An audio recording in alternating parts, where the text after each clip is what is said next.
Pada umumnya, alinea terdiri atas lebih dari satu kalimat, atau dapat dikatakan bahwa alinea pada umumnya terdiri atas beberapa kalimat. Berikut merupakan bagian-bagian alinea. Yang pertama ada kalimat topik. Kalimat topik merupakan kalimat yang mengungkapkan gagasan pokok dalam kalimat yang bersangkutan. Oleh karena itu, kalimat topik merupakan bagian yang terpenting.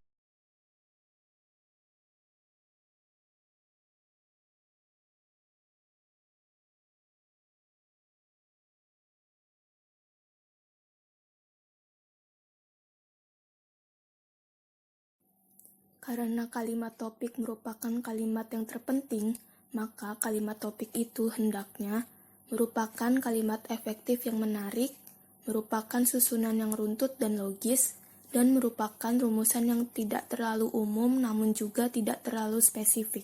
Kalimat topik hendaknya dapat memikat perhatian pembaca. Untuk dapat menarik perhatian itu, dalam ragam bahasa indah dipakai gaya bahasa tertentu, sehingga batasan berbunga-bunga dan dipakai kata-kata kiasan. Sedangkan dalam bahasa keilmuan, keindahan bukan hal yang penting, dan yang diutamakan adalah ketepatan informasi.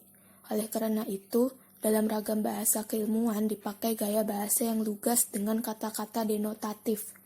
Kiranya telah memadai bila mana ragam ilmiah itu menerapkan tata bahasa baku secara ketat dalam penyusunan kalimat-kalimatnya. Untuk mengetahui susunan yang runtut dan logis, kita perhatikan kalimat berikut ini. Apabila kita perhatikan sepintas, dua kalimat tersebut seolah-olah tidak ada masalah. Hal ini terjadi karena kedua kalimat itu dari sudut tata bahasanya memang tidak ada kesalahan. Namun jika kita perhatikan dengan cermat, maka akan kita ketahui kedua kalimat itu terjadi ketidakruntutan dan ketidaklogisan. Pada kalimat pertama, kita mengetahui bahwa pemeliharaan padi baru bisa dilakukan setelah padi ditanam, sehingga urutan pemeliharaan dan penanaman padi secara runtut seharusnya penanaman dan pemeliharaan, seperti pada contoh kalimat 2. Walaupun sudah diperbaiki menjadi kalimat, namun dalam kalimat itu masih terdapat ketidaklogisan yang harus dilakukan pada musim yang tepat. Hanyalah penanaman padi, sedangkan pemeliharaan padi tidak harus menunggu musim yang tepat. Pada kalimat ketiga, pengajaran mempunyai kemungkinan makna A. Proses pembuatan, cara mengajar atau mengajarkan. B. Perihal mengajar, terdapat segala sesuatu mengenai mengajar.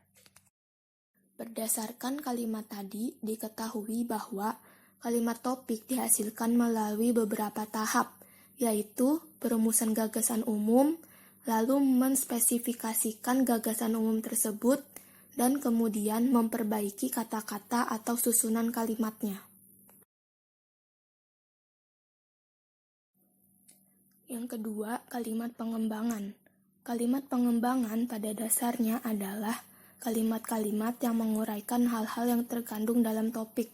Hal ini berarti bahwa kalimat-kalimat pengembangan itu hendaknya berpusat pada kalimat topik agar tercipta adanya kesatuan gagasan. Adanya kalimat pengembangan yang menyeleweng dari kalimat topik hendaknya dihindari.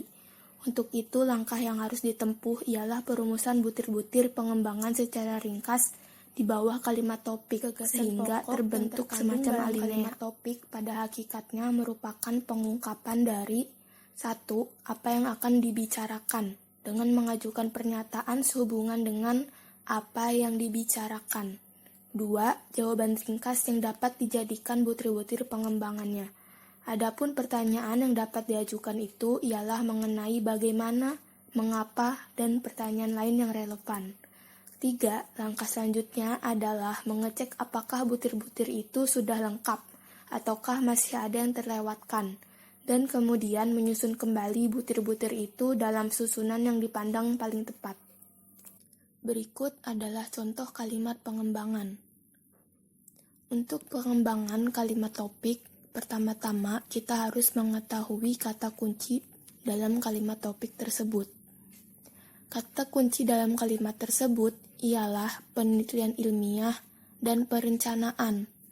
Hal kedua yang perlu diketahui ialah informasi yang terkandung dalam kalimat itu bertitik labuh pada perencanaan. Setelah diketahui dua hal tersebut, selanjutnya kita dapat mengajukan pertanyaan. Bagaimana perencanaan penelitian ilmiah itu? Jawaban kalimat itu ialah perencanaan penelitian ilmiah mengikuti suatu logika. Dari jawaban itu, kita dapat mengajukan pertanyaan lebih lanjut. Mengapa perencanaan penelitian ilmiah itu mengikuti suatu logika? Jawaban kalimatnya itu adalah karena perencanaan merupakan serentetan petunjuk-petunjuk yang disusun secara logis dan sistematis.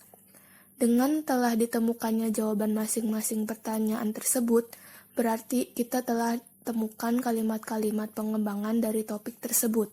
Langkah selanjutnya ialah menyusun kalimat-kalimat pengembangan tersebut dalam suatu rangkaian dengan kalimat yaitu sebagai berikut.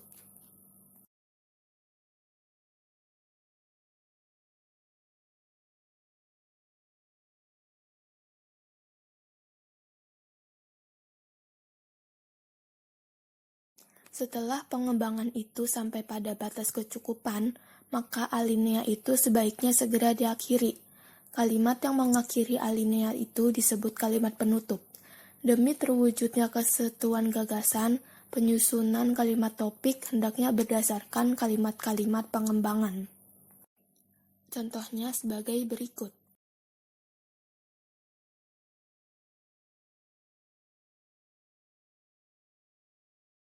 Dari contoh tersebut, makhluk merupakan kata yang sangat umum. Manusia dan binatang merupakan kata yang umum. Dan kuda dan keledai merupakan kata yang khusus. Agar struktur kalimat tersebut tidak mengulang-ulang struktur yang sudah ada, kalimat tersebut sebaiknya diubah menjadi semua makhluk yang sedikit empedunya berumur panjang. Dengan cara itu, jika kalimat itu digabungkan dengan kalimat di atas, akan dihasilkan suatu alinea yang struktur kalimatnya bervariasi seperti di bawah ini.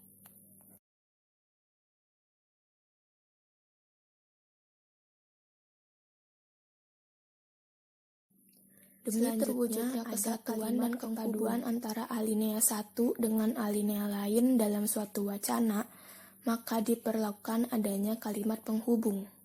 Adapun kata-kata yang dipakai untuk menandai dengan hubungan kalimat lain adalah kata-kata ganti tunjuk, yaitu ada ini, itu, tersebut, demikian, dan sebagainya. Hubungan antara alinea itu sering juga tidak dinyatakan secara eksplisit, tetapi hanya secara implisit. Hubungan antar linea yang demikian tidak menggunakan kalimat penghubung. Hubungan antara linea hanya dapat diketahui dari hubungan isinya. Oleh karena itulah, kalimat penghubung itu dalam alinea tentu diperlukan, dan dalam alinea yang lain tidak diperlukan.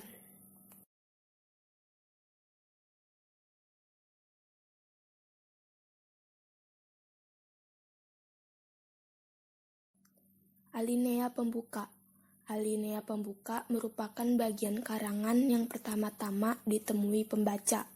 Oleh karena itu, alinea pembuka hendaknya disusun secara menarik, sehingga memancing rasa ingin tahu pembaca. Alinea pembuka dalam karangan ilmiah agak berbeda dengan karangan populer. Upaya menarik perhatian pembaca dalam karangan ilmiah tidak dilakukan secara berlebihan. Dalam karangan ilmiah, alinea pembuka dapat berupa sebagai berikut.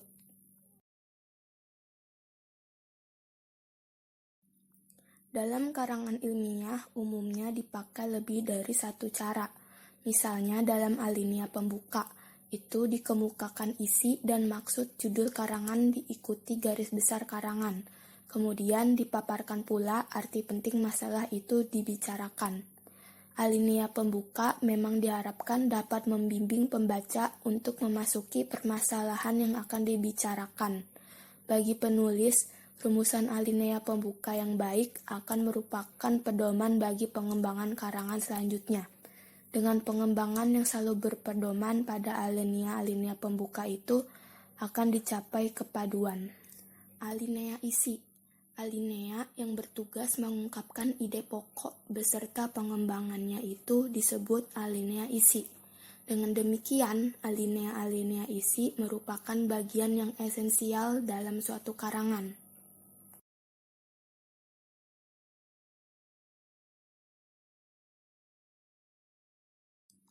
Karena alinea-alinea isi merupakan bagian yang esensial, maka penulis yang baik akan berhati-hati sekali dalam menyusun alinea ini. Penulis akan memperhatikan apakah kalimat-kalimat dalam alinea yang dibuatnya itu sudah disusun dengan runtut dan sesuai dengan asas-asas penalaran yang logis. Ada beberapa pola penyusunan kalimat-kalimat dalam pola urutan sebuah alinea isi yang dapat gagasan-gagasannya secara kronologis. Dalam pola ini yang perlu diperhatikan adalah keruntutan pengungkapan gagasan, sehingga tidak ada hal yang terlewati dan tidak terjadi pengurangan. Contohnya sebagai berikut.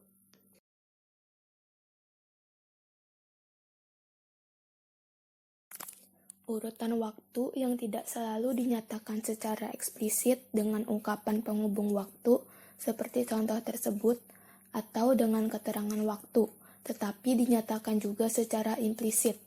Dalam hal ini, pola urutan waktu hanya ditunjukkan oleh pengungkapannya yang berturut-turut. Dalam pola runtutan tingkat, penulis mengungkapkan gagasan mulai dari tingkat terendah sampai dengan yang tertinggi, dari kecil sampai dengan yang besar, dan sebagainya. Prinsipnya sama dengan pola urutan waktu, yaitu hendaknya tidak ada tingkatan yang terlewati atau terkurangi.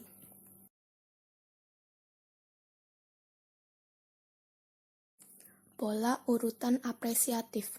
Pada pola urutan apresiatif, penulis mengungkapkan gagasannya berdasarkan baik buruk, untung rugi, salah besar, berguna tidak berguna, dan sebagainya. Hal-hal yang buruk diungkapkan terlebih dahulu, lalu hal-hal yang baik. Mula-mula diuraikan hal-hal yang merugikan, lalu hal-hal yang menguntungkan. Mula-mula diuraikan hal-hal yang salah, lalu yang benar, dan sebagainya. Urutan yang demikian itu tentu saja dapat dibalik. Hanya saja yang penting ialah bahwa dalam pola ini arahnya kepada penghargaan suatu hal dengan menunjukkan kelebihan dengan kekurangannya.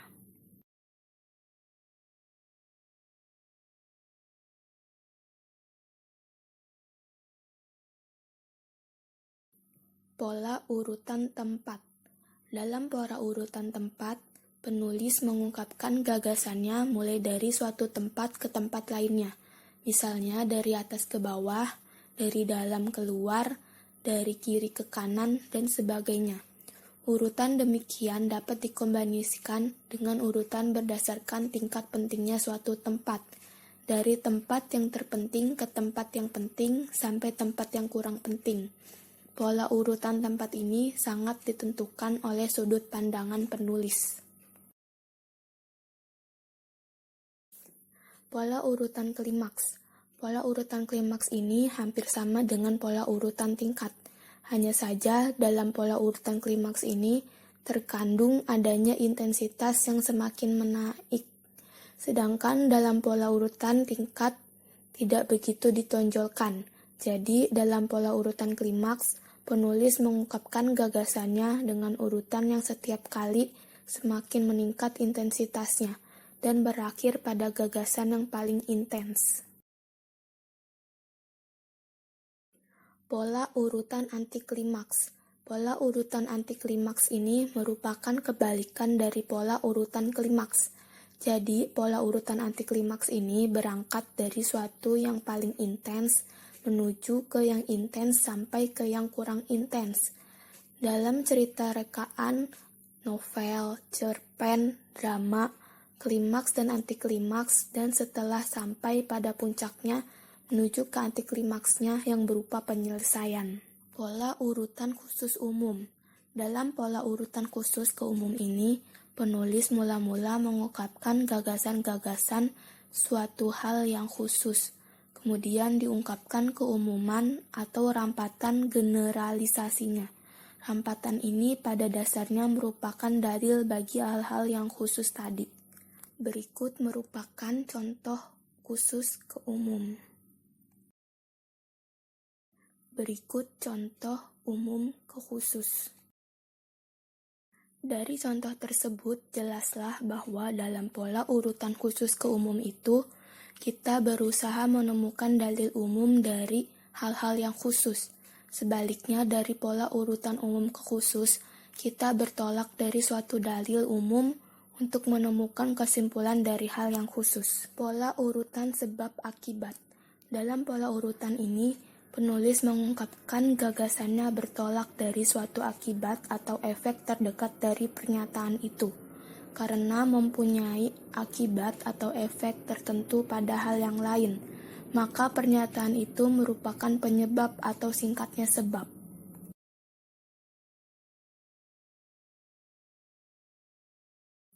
Pola urutan tanya-jawab. Dalam pola urutan tanya-jawab ini, penulis mula-mula mengemukakan gagasannya dalam bentuk pertanyaan, kemudian diikuti dengan jawaban pertanyaan itu. Karena pertanyaan itu merupakan pertanyaan yang dibuat untuk dijawab sendiri oleh penulis, maka pertanyaan itu merupakan pertanyaan retoris. Perlu dicatat bahwa meskipun bentuknya pertanyaan, namun sebenarnya merupakan rumusan terhadap suatu masalah. 3. Alinea penutup. Alinea-alinea yang menutup atau mengakhiri suatu karangan disebut alinea penutup. Alinea ini merupakan kebulatan dari masalah-masalah yang dikemukakan pada bagian karangan sebelumnya. Oleh karena itu, alinea penutup hendaknya memperkuat gagasan pokok dan sekaligus menggambarkan isi karangan secara singkat. Karena bertugas untuk mengakhiri suatu karangan, maka alinea penutup yang baik ialah yang tidak terlalu panjang, tetapi tidak juga terlalu singkat. Adapun alinea-alinea yang menutup suatu karangan itu dapat berupa kesimpulan, ringkasan, penekanan kembali hal-hal yang penting, saran, dan harapan. Masing-masing penutup itu mempunyai ketepatan pemakaian yang berbeda. Kesimpulan tepatnya dipakai apabila dalam kegiatan-kegiatan karangan sebelumnya berupa premis-premis. Demikian pula penutup yang berupa saran dan harapan hendaknya juga bukan merupakan apa yang sudah diungkapkan pada bagian karangan sebelumnya.